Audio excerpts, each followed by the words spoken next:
தலை சிறந்த தீர்மானம். உங்களது தலை சிறந்த தீர்மானம் பற்றி என்னன்னு சொல்லியிருக்காங்க. அதை நான் இப்போ ரீட் பண்ணுறேன், நீங்கள் கேளுங்க. உங்களது தலை சிறந்த தீர்மானம். மணி 1. உங்களது தலை சிறந்த தீர்மானம். பூமி சூரியனை சுற்றி வரும் நேரத்துக்குள்ள ஒரு நேர்மறையான, நிரந்தரமான, பரிபூரணமான மாற்றம் ஏற்பட முடியுமா? ஒரே நாளில் உங்கள் வாழ்க்கையை தலைகீழாக மாற்ற முடியுமா? அது சாத்தியம் மட்டுமல்ல, நிகழக்கூடியதும் கூட. இப்புத்தகம் ஒரு எளிய தத்துவத்தின் அடிப்படையில் அமைந்துள்ளது. உங்கள் வாழ்வில் தாக்கத்தை ஏற்படுத்தும் மாபெரும் மாற்றங்கள் படிப்படியாக நீண்ட காலகட்டங்கள் நிகழ்பவை அல்ல. குறிப்பிட்ட கணங்களில் நீங்கள் விழிப்புணர்வுடன் மேற்கொள்ளும் தீர்மானங்கள் விளைவுகள் தான் அம்மாற்றங்கள். இவை அவசர தேர்ந்தெடுப்புகள் அல்ல, மாறாக இவை உங்கள் எண்ணங்களிலும் நடவடிக்கைகளிலும் குறிப்பிடத்தக்க மாற்றங்களை ஏற்படுத்துகின்றன.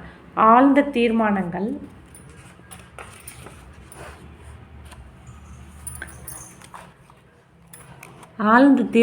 எடுத்துக்காட்டாக, உங்கள் உடல் எடையில் 9 கிலோ குறைய வேண்டும் என்று உங்கள் லட்சியத்தை நீங்கள் 6 மாதத்தில் அடையலாம்.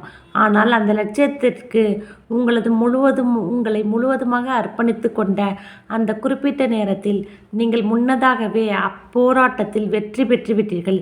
இதே செயல்முறை நம் வாழ்வில் நாம் விரும்பும் அனைத்து மாற்றங்களுக்கும் பொருந்தும். பரிபூர்ண மாற்றம் என்பது எப்போது துவங்கும்? மாறுவதென்று நீங்கள் தீர்மானிக்கும் அக்கணத்தில் அது நிகழத் துவங்கும். நீங்கள் எதிர்கொள்ள தேர்ந்தெடுத்த மாபெரும் சவால்களை நேருக்கு நேர் சந்திக்கும் பொழுது 1 மணி நேரத்திற்கு 1 என்ற கணக்கில் மாற்றங்கள் ஏற்படும். இப்புத்தகம் ஒரு குறிப்பிட்ட கால நேரத்திற்குள் படித்து முடிக்கப்படும் வகையில் வடிவமைக்கப்படவில்லை. நாங்கள் உங்களிடம் கேட்டுக்கொள்வதெல்லாம் ஒவ்வொரு தனித்தனி அத்தியாயத்திற்கும் 1 மணி நேரம் முழுமையான கவனம் செலுத்துங்கள் என்பதுதான். முதலில் வாசிங்கள், பின் அதை பற்றி சிந்தியுங்கள். பிறகு மாற்றத்திற்கு தேவையான உறுதியான தீர்மானத்தை இதயபூர்வமாக மேற்கொள்ளுங்கள். நீங்கள் கண்டுபிடிக்கப் போவது இதைத்தான். உங்கள் வாழ்வின் பல முக்கியமான பகுதிகளில் முழுமையான அர்ப்பணிப்பை வழங்குவதன் மூலம் நீங்கள் மேற்கொள்ளும் தீர்மானங்கள் ஒன்றுக்கொன்று தொடர்புடையவையாக, வரிசையான அடுக்கமைப்பு கொண்டவையாக மாறி நீங்கள் கனவிலும் நினைத்திராத அளவு வலிமையையும் சக்தியையும் உருவாக்கும். இது உங்கள் வேலையிலும், உங்கள் உடலிலும், உங்கள் தனிப்பட்ட உறவுகளிலும், உங்கள் ஒட்டுமொத்த மனப்போக்கிலும் பெரும் தாக்கத்தை ஏற்படுத்தும். அது எங்கிருந்து துவங்குகிறது? ஒரு உளவியலாளரையோ, ஒரு ஆலோசகரையோ அல்லது ஒரு மருத்துவரையோ கேட்டு பாருங்கள். உங்களுக்கு கிடைக்கும் ஒரே விடை இதுதான். மாற வேண்டும் என்ற தீர்மானம் மேற்கொள்ளப்படாமல் எதுவும் நிகழ்வதில்லை. நீங்கள் தொடர்ந்து இப்புத்தகத்தை படிக்கும்போது உங்கள் எண்ணங்கள், லட்சியங்கள், மனப்போக்குகள் மற்றும் பழக்கங்கள் குறித்து முடிவுகள் எடுக்குமாறு கேட்டுக்கொள்ளப்படுவீர்கள். மாற விரும்புவது குறித்தும் மாற்றத்திற்கு திறந்த மனத்துடன் இருப்பது குறித்தும் எடுக்கப்படும் தீர்மானம்தான் அனைத்தையும் விட மிக முக்கியமான தீர்மானம். இத்தீர்மானம் எடுக்கப்படாமல் வேறு எந்த மாற்றங்கள் குறித்து எடுக்கப்படும் தீர்மானங்களும் ஒரு வீண் முயற்சியே. நான் முன்பு பல முறை முயற்சி செய்து பார்த்திருக்கிறேன், ஆனால் ஒன்றும் நடப்பது போல் தெரியவில்லை என்று நீங்கள் கூறலாம். எவரெஸ்ட் சிகரத்தை அடைவதற்கு 3 முறை முயற்சி செய்து தோல்வியுற்ற மலையேற்ற வீரரால் இதே வார்த்தைகளை கூறியிருக்க முடியும். மாறாக அவர் எவரெஸ்ட் உச்சியை நிமிர்ந்து பார்த்து, நீ என்னை 1 முறை தோற்கடித்தாய், 2வது முறையும் நீ என்னை வெற்றி கொண்டாய், 3 முறை என்னை நீ தோற்கடித்திருக்கிறாய். ஆனால் மலையே, என்றேனும் ஒரு நாள் நான் உன்னை வெல்வேன். ஏனெனில் உன்னால் இதற்கு மேல் பெரிதாக வளர முடியாது, ஆனால் என்னால் முடியும் என்று கூறினார்.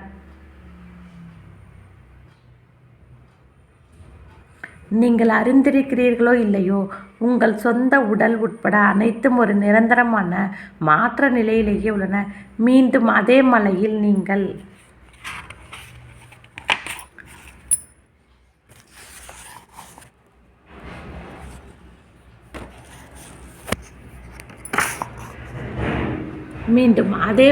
நீங்கள் ஏறும்போது அது முற்றிலும் ஒரு புதிய அனுபவமாக இருக்கும்.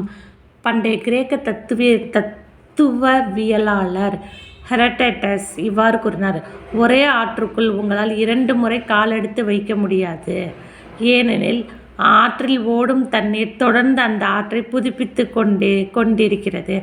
அமெரிக்காவின் அரிசோனா மாநிலத்தில் உள்ள கிராண்ட் கேனியன் பள்ளத்தாக்கை பற்றி எண்ணி பாருங்கள். வேகமாக பாய்ந்து செல்லும் கொலராடோ நதியின் காரணமாக அதன் மலைகளுக்கிடையே ஏற்பட்டுள்ள வண்ணமிகு பிளவுகளை நினைவுபடுத்தி பாருங்கள். கொலராடோ நதியால் தொடர்ந்து அரித்து செல்லப்படும் மண் கலிபோர்னியா மாநிலத்தில் மோஜாவ் பாலைவனத்தில் குவிக்கப்படுகிறது. ஒரு நேரத்தில் ஒரு மண் துகள் என்ற நிலையில் கிராண்ட் கேனியன் பள்ளத்தாக்கு மாறிக்கொண்டே இருக்கிறது. மாற்றத்தை கண்டு பயப்பட தேவையில்லை. அது வாழ்வின் அடையாளம். உங்கள் உடலில் உள்ள உயிரணுக்கள் தொடர்ந்து தம்மை புதுப்பித்து கொண்டிருக்கவில்லை என்றால் நீங்கள் இறந்து போவீர்கள். மாற்றம் என்பதற்கு ஒன்றின் இடத்தில் அதற்கு பதிலாக வேறொன்றை வைப்பது என்ற அகராதி பொருள் தருகிறது. திருத்தம் மற்றும் மாற்றி அமைத்தலின் நடைமுறை செயல்முறை அது. எவை மாற வேண்டும்? எதுவும் நிரந்தரமல்ல. உங்கள் ஆளுமை, உங்கள் உணர்ச்சிகள் மற்றும் உங்கள் கண்ணோட்டம் ஆகியவை தொடர்ந்து மாறிக்கொண்டே இருக்கின்றன. இதில் அச்சுறுத்தும் விஷயம் என்னவென்றால், தாங்கள் செல்லும் திசை அறியாத, முன்னோக்கு மற்றும் சுய கட்டுப்பாடு இல்லாத பெரும்பாலான மக்களுக்குத்தான் அதிகமான மாற்றங்கள் நிகழ்கின்றன. மாறுவது குறித்து நாம் சிந்திக்காத போது நமக்கு ஏற்படும் விஷயங்களைக் கண்டு அடிக்கடி நாம் ஆச்சரியமும் ஏமாற்றமும் அடைகிறோம். நாம் நம்மை எப்படி மாற்றிக்கொள்ளலாம் என்று தீர்மானிப்பதற்கு மாறாக வெளிப்புற சூழ்நிலைகளில் நம்மை பொருத்தி கொள்ள நாம் முயல்கிறோம். வேலையை மாற்றுவது, சக ஊழியர்களை மாற்றுவது மற்றும் நண்பர்களை மாற்றுவது ஆகியவை வழக்கமாக மக்கள் எடுக்கும் பதில் நடவடிக்கைகள். கச்சிதமான மேலாளரோ, பொருத்தமான வாழ்க்கை துணையோ அல்லது சரியான வீடோ தங்களுக்கு வாய்த்தால்தான் எல்லாம் சரியாக நடக்கும் என்று மக்கள் நினைப்பது போல தோன்றுகிறது. ஆனால் பெரும்பாலான மக்கள் சுய உணர்வுடன் தங்களை மாற்றிக்கொள்வது குறித்து ஒருபோதும் சிந்திப்பதே இல்லை. உங்களைச் சுற்றி 2 வகையான மக்கள் கூட்டத்தை உங்களால் பார்க்க முடியும். ஒரு குழுவினர் மாறிக்கொண்டிருப்பவர்கள், மற்றொரு குழுவினர் மாற்றத்தை எதிர்த்து கொண்டும் மாற்றத்திலிருந்து தங்களை தற்காத்து கொண்டும் இருப்பவர்கள். 2ஆம் வகையைச் சேர்ந்தவர்கள் வாஷிங்டன் இர்விங் கூறிய வார்த்தைகளுக்கு செவிமடுப்பது நல்லது. குதிரை வண்டியில் பயணம் செய்ததிலிருந்து நான் தெரிந்து கொண்ட விஷயம் இதான். நாம் அமர்ந்திருக்கும் இடத்தை விட்டு மாறி ஒரு புதிய இடத்தில் அமரும்போது வண்டி குலுங்குவதால் ஏற்படும் புதிய அசௌகரியங்கள் முன்பை விட பொறுத்து கொள்ளக்கூடியவையாக இருக்கும். நான் கணினியை ஒருபோதும் பயன்படுத்த மாட்டேன் என்று கூறிய ஊழியர்கள் என்னானார்கள்? ஒன்று, அவர்கள் தேக்கமடைந்த நிலையிலேயே இருக்க வேண்டும், அல்லது தகவல் புரட்சியில் தாங்களும் சேர அவர்கள் முடிவெடுத்திருக்க வேண்டும். மாறும் மனிதர்களே வெற்றிகரமான மனிதர்கள். பிறர் செய்வதற்கு பயப்படும் விஷயங்களை இவர்கள் செய்கின்றனர். நுகர்வோரின் எதிர்பார்ப்புகளை நிறைவேற்றாத பெருநிறுவனங்கள் திவாலாகும் திசையை நோக்கி பயணிக்கின்றன. எத்தனை முறை நீங்கள் புதிய மேம்படுத்தப்பட்ட கோல்கேட் பர்பஸை பார்த்திருக்கிறீர்கள்? அதிநவீன தொழில்நுட்ப லேசர் கருவிக்கு பதிலாக பண்டைய அறுவை கத்தியை உங்கள் மருத்துவர் பயன்படுத்தால் நீங்கள் என்ன நினைப்பீர்கள்? திராட்சை ரசத்தை நிரப்பி வைக்க பயன்படுத்தப்படும் ஆட்டுத்தோலால் ஆன பழைய பைகளை பற்றி இயேசு கூறிய கதைகளை உங்களால் நினைவு கூற முடிகிறதா? அவை வளைவுத்தன்மை இல்லாமலும் திண்மையானவையாகவும் காய்ந்து போயும் விரிவாக்கத்திற்கு இடமின்றியும் இருந்தன. பல மனிதர்களும் அப்படித்தான் இருக்கின்றனர். பழைய கருத்துக்களை விடாப்பிடியாக பற்றி கொண்டும் தாங்கள் தவறிழைக்கும் போதே அதை ஒப்புக்கொள்ளாமலும் இருக்கின்றனர். மாற்றம் வளைவுத்தன்மையையும் நெகிழும் தன்மையையும் புதிய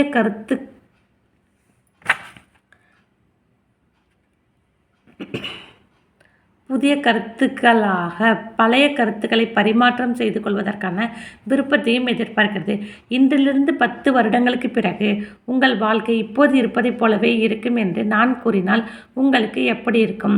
அந்த செய்தி உங்களை உற்சாகப்படுத்துவதற்கான சாத்தியமில்லை. அதனால்தான் உங்கள் வாழ்க்கையை பரிபூரணமாக மாற்றுவதற்கான விழிப்புணர்வுடன் கூடிய ஒரு தீர்மானத்தை நீங்கள் மேற்கொள்ள வேண்டியது முக்கியம்.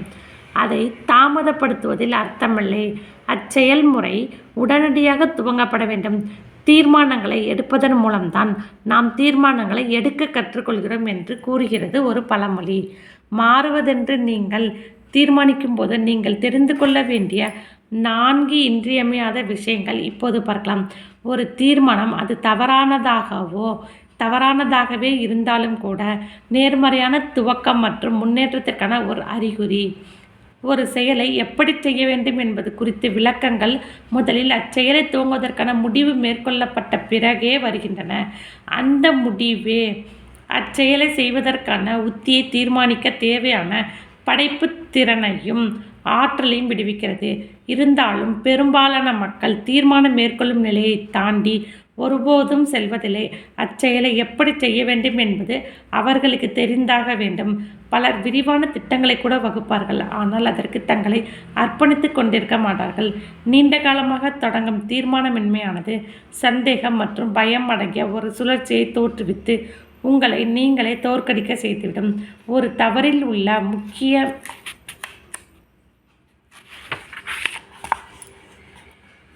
முக்கிய அம்சம் அதிலிருந்து நீங்கள் எதை கற்றுக்கொண்டீர்கள் என்பதுதான். எதை கண்டு கொண்டீர்கள் என்பதுதான். நீங்கள் செய்யாத தவறுகளிலிருந்து உங்களால் எதையும் கற்றுக்கொள்ள முடியாது. மூழ்கி விடுவார் என்பதை அறிந்திருந்தும் தண்ணீரின் மீது நடப்பதென்று தன் சீடரான பீட்டர் எடுத்த முடிவை இயேசு மதித்தார். பீட்டர் தோல்வியுற அவர் அனுமதித்ததற்கான காரணம் தோல்விதான் கற்றல் மற்றும் வளர்ச்சிக்கான திறவுகோல் என்பதால்தான். தவறான தீர்மானங்களை திருத்திக் கொள்ளலாம், ஆனால் இல்லாத ஒரு தீர்மானத்தை திருத்த முடியாது. தேர்ந்தெடுப்பதற்கான சுதந்திரம் நம்மிடம் உள்ளது. அதாவது நம்மை முழு முட்டாளாக்கி கொள்வதற்கான சுதந்திரம் நமக்குள்ளது. தோற்பதற்கான சுதந்திரமும் நம்மிடம் உள்ளது. நம்மிடம் தோற்பதற்கான சுதந்திரம் இருக்கும்போது நம்மால் சுதந்திரமாக ஆய்வு செய்யவும் கண்டுபிடிக்கவும் வளரவும் முடியும். நாம் நம் தொடுவானத்தை விரிவுபடுத்த விரும்பினால் பொறுப்பின்மையால் தோல்வியுறும் தீர்மானத்தை நாம் தேர்ந்தெடுக்க கூடாது. இயக்கத்தில் இருப்பவற்றிற்கு மட்டுமே வழிகாட்டுதல்கள் கிடைக்கின்றன. நிறுத்தி வைக்கப்பட்டுள்ள ஒரு காருக்கு திசை காட்ட தேவையில்லை. ஆனால் இன்ஜின் இயங்க துவங்கி காரின் சக்கரங்கள் ஓடத் துவங்கியதும் நீங்கள் விரும்பும் திசை நோக்கி உங்கள் காரை உங்களால் ஓட்ட முடியும். நீங்கள் ஒரு தீர்மானத்தை நிறைவேற்றி அதை நடைமுறைப்படுத்த துவங்கியதும் உங்கள் திட்டத்தை கட்டுப்படுத்தி வழிநடத்துவது கிடைக்கும் சக்தி உடனடியாக உணர்வீர்கள். நகர வேண்டும் என்ற தீர்மானமின்றி ஒருவரும் நகர்வதில்லை. சூழ்நிலைகள் மற்றும் வெளித்தாக்கங்களை சார்ந்திருக்கும் பொழுது உங்கள் வாழ்க்கையை திசையின்றி தவிக்கும். அது ஒரு குறிக்கோளின்றி போய்கொண்டிருக்கும். அதனால்தான் மாற்றம் குறித்து முக்கியமான தீர்மானங்களை மேற்கொள்வதை தவிர்ப்பது மிகவும் அபாயகரமானது. பாதுகாப்பான தோல்விக்கு முயற்சிப்பது தோற்பதற்கான ஒரு உறுதியான வழி. அறிவியல் முன்னேற்றம் ஆய்வுகளிலிருந்து வருகிறது. ஒரு சிறிய கண்டுபிடிப்பு நிகழ்வதற்கு நூற்றுக்கணக்கான ஆய்வுகள் தோல்வியுற வேண்டியுள்ளது. முன்னேற்றம் என்று வரும்பொழுது தோல்விக்கும் ஆய்விற்கும் பெரிய வித்தியாசம் கிடையாது. எங்கிருந்து துவங்குவது? ஒரு சாலை வரைபடத்தை பார்க்கும்போது நீங்கள் கேட்கும் முதல் கேள்வி நான் எங்கிருக்கின்றேன் என்பதால். நீங்கள் விரும்பும் இடத்தை சென்றடைவதற்கான முதற்படி தற்போது நீங்கள் எங்கு இருக்கிறீர்கள் என்று தீர்மானிப்பது. தாங்கள் எங்கு இருக்கிறோம் என்பதை கண்டறிந்து தங்கள் யதார்த்த நிலையை உணர்ந்து அதை சமாளிக்க துவங்காத வரை மக்களிடம் நடத்தை சார்ந்த மாற்றங்கள் ஏற்படுவதில்லை என்பதை உதவும் தொழிலில் உள்ளவர்கள் அறிவர். மக்கள் தங்களுடைய தற்போதைய சூழ்நிலைகளை சமாளிக்க தவறுவதுதான் அவர்கள் அனுபவிக்கும் பெரும்பாலான விரக்திக்கு காரணமாக அமைகிறது.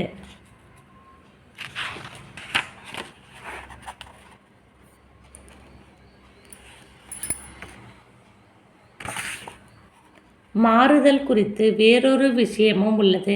ஏற்றுக்கொள்ளுதல் என்பது மாற்றத்திற்கு முன்பு வருவது மட்டுமல்ல, மாறுவதற்கான ஊக்கமும் அதுவே. உள்ளவற்றை உள்ளபடி நாம் உண்மையிலேயே பார்க்கும்பொழுது பரிபூர்ணமாக மாறுவதற்கு நாம் அதிக விருப்பம் கொள்கிறோம். லண்டனில் உள்ள தன் கலைக்கூடத்தின் ஜன்னல் வழியாக ஒரு கலைஞர் கீழே எட்டி பார்த்தபோது வீடற்ற மனிதன் ஒருவன் சாலையின் தடுப்பருகே சுருண்டு படுத்திருப்பதை கண்டார். அவர் தன் ஏட்டை எடுத்து அம்மனிதனை வரையத் துவங்கினார். ஆனால் அவர் வரைந்தது அவர் பார்த்ததிலிருந்து முற்றிலும் வேறுபட்டிருந்தது. அம்மனிதன் சாலையில் சுருண்டு படுத்திருக்கவில்லை, மாறாக நிமிர்ந்த தோள்களுடன் உயர்ந்திருக்கும் ஒரு மனிதரை அவர் அந்த ஓவியத்தில் வரைந்திருந்தார்.